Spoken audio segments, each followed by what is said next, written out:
जब हमारे साथ किसने डाला, पगड़ी पर किसने हाथ डाला? मुझे एक बात बताइए, जब हम लोग गिरफ्तारी दे रहे थे तो धक्का मुक्की करने की क्या जरूरत थी? मुझे आप सिर्फ इस प्रश्न का जवाब दे प्रशासन। जब हम लोग प्रेम पूर्वक आराम से बगैर किसी विरोध के अपनी गिरफ्तारी दे रहे थे तो धक्का मुक्की की जरूरत कहां से आ गई? वो सिर्फ और सिर्फ अपने आकाओं को खुश करने के लिए, ये दिखाने के लिए कि आम आदमी पार्टी के आंदोलन को किस बर्बरता से हमने दबाया, वो करने के लिए कोशिश है। 1 साल से ज्यादा नहीं है, हर वर्ग प्रताड़ित है। के लोग मुख्यमंत्री के आवास पर एक ज्ञापन सौंपने के लिए आए थे और मुख्यमंत्री से अपनी समस्याओं के विषय मुख्यमंत्री को अपनी समस्याओं को अवगत कराने के लिए आए थे।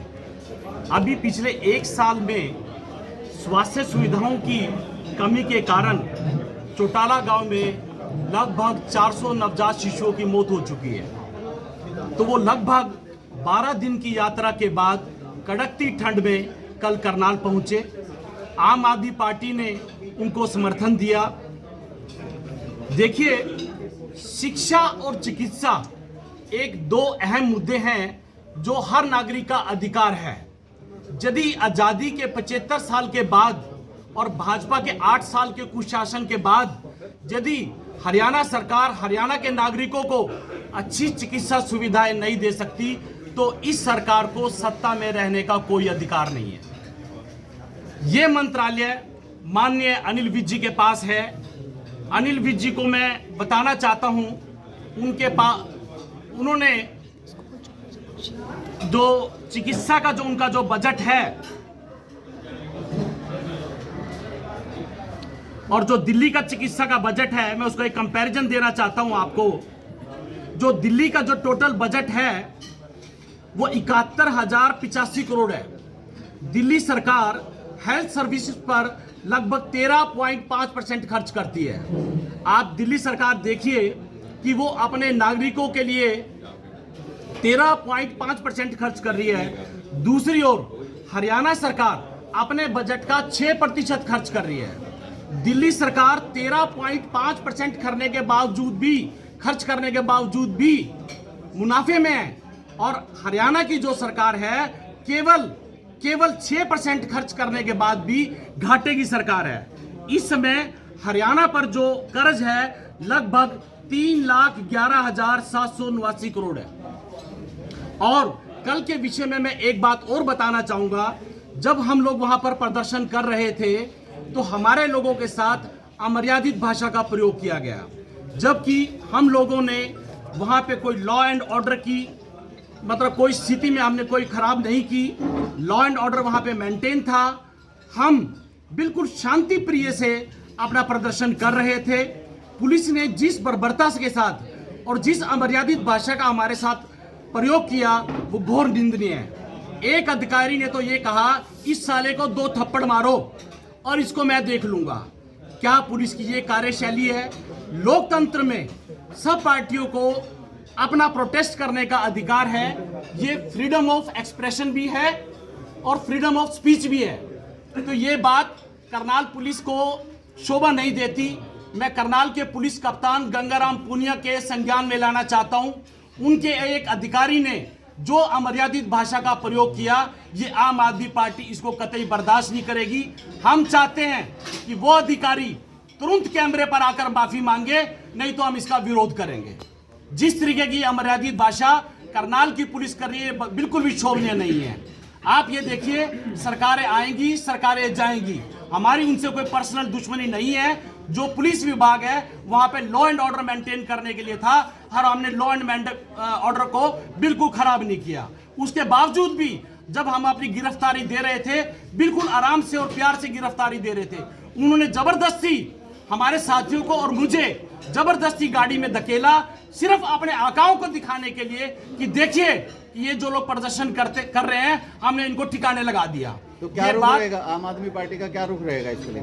आम आदमी पार्टी इसका विरोध करेगी। कैसे? किस प्रकार से करेगी? हम प्रदर्शन करेंगे। कैसे?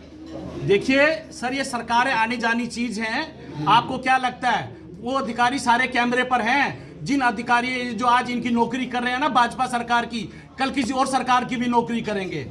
कोई आधिकारिक बयान चाहिए, क्या करेंगे आप आगे? सर हम उनके खिलाफ जब हमारी सरकार आएगी कार्रवाई करेंगे और इस सरकार से भी मांग कर रहे हैं कि उनके खिलाफ जो ये अमर्यादित भाषा जो उन्होंने प्रयोग करी है, उन्होंने कहा कि साले को 2 थप्पड़ मारो और हम देख लेंगे। क्या ये पुलिस की कार्यशैली है हरियाणा में? क्या पुलिस कप्तान को उनके खिलाफ कार्रवाई नहीं करनी चाहिए? क्या हरियाणा के गृह मंत्री को उनके खिलाफ कार्रवाई नहीं करनी चाहिए? आम जनता को इस तरीके से धमकाएंगे? उन्होंने कहा कि 20 मिनट के अंदर यदि आपने अपना बोरी बिस्तर नहीं उठाया तो आप अपना हिसाब लगा लेना। ये वही अनिल विज जी हैं जब 10 पैसे 20 पैसे 30 पैसे पेट्रोल और डीजल के रेट बढ़ जाया करते थे तो सड़कों पर कपड़े उतारकर नंगे होकर प्रदर्शन किया करते थे। क्या दूसरी पार्टियों को विरोध करने का अधिकार नहीं है? क्या ये अधिकार भी हमारा हमसे छीनना चाहते हैं? आज हरियाणा की जनता इनसे प्रताड़ित है और वो दिन दूर नहीं है जब हरियाणा की जनता इनको सत्ता से निष्कासित कर देगी। ये लंगड़ी सरकार है। हरियाणा की जनता ने 2019 में ही इनको सत्ता से बाहर कर दिया था। ये तो अपनी चिर विरोधी पार्टी जेजेपी के साथ सत्ता के लोभ में इन्होंने गठबंधन किया और दोनों हाथों से हरियाणा को लूट रहे हैं। हरियाणा की जनता इस समय प्रताड़ित है। हरियाणा में कोई ऐसा वर्ग नहीं है जो इनसे खुश हो और पूरे हरियाणा में भ्रष्टाचार है और हरियाणा पूरे भारत में भ्रष्टाचार में नंबर 1 पर है और बेरोजगारी में नंबर 1 पर है। पर अगर हम बात करें, अपना प्रदर्शन करने का अधिकार है। हम लोग शांतिपूर्वक वहां पे प्रदर्शन कर रहे थे और मुख्यमंत्री को अपना ज्ञापन सौंपना चाहते थे। ये बहुत ही शर्मनाक बात है जिस तरीके से उन्होंने हमारे साथ व्यवहार किया और जिस तरीके की उनकी कार्यशैली थी और जिस तरीके की अमर्यादित भाषा का प्रयोग किया, ये आम आदमी पार्टी कतई बर्दाश्त नहीं करेगी। सरकारें आनी जानी चीज है, सरकारें आनी जानी चीज है। मैं करनाल के पुलिस कप्तान को फिर कहना चाहता हूं कि उन अधिकारियों के खिलाफ कार्रवाई करें। क्या आपने इसको शिकायत दर्ज की है कोई इसको लेकर? हम आपके माध्यम से पुलिस कप्तान को बता रहे हैं, आपसे बढ़िया माध्यम क्या है? आपसे बढ़िया माध्यम तो संभव ही नहीं है। रिटर्न में कोई कंप्लेंट करी सर आपने? सर आप पगड़ी उछाल दो, पगड़ी गिरा दो। जरूरत क्या थी जब हमारे हाथ साथ? किसने डाला? पगड़ी पर किसने हाथ डाला? मुझे एक बात बताइए, जब हम लोग गिरफ्तारी दे रहे थे तो धक्का मुक्की करने की क्या जरूरत थी? मुझे आप सिर्फ इस प्रश्न का जवाब दे प्रशासन। जब हम लोग प्रेम पूर्वक आराम से बगैर किसी विरोध के अपनी गिरफ्तारी दे रहे थे तो धक्का मुक्की की जरूरत कहां से आ गई? वो सिर्फ और सिर्फ अपने आकाओं को खुश करने के लिए, ये दिखाने के लिए कि आम आदमी पार्टी के आंदोलन को किस बर्बरता से हमने दबाया, वो करने के लिए कोशिश है। 1 साल से ज्यादा नहीं है। हर वर्ग प्रताड़ित है। ठीक।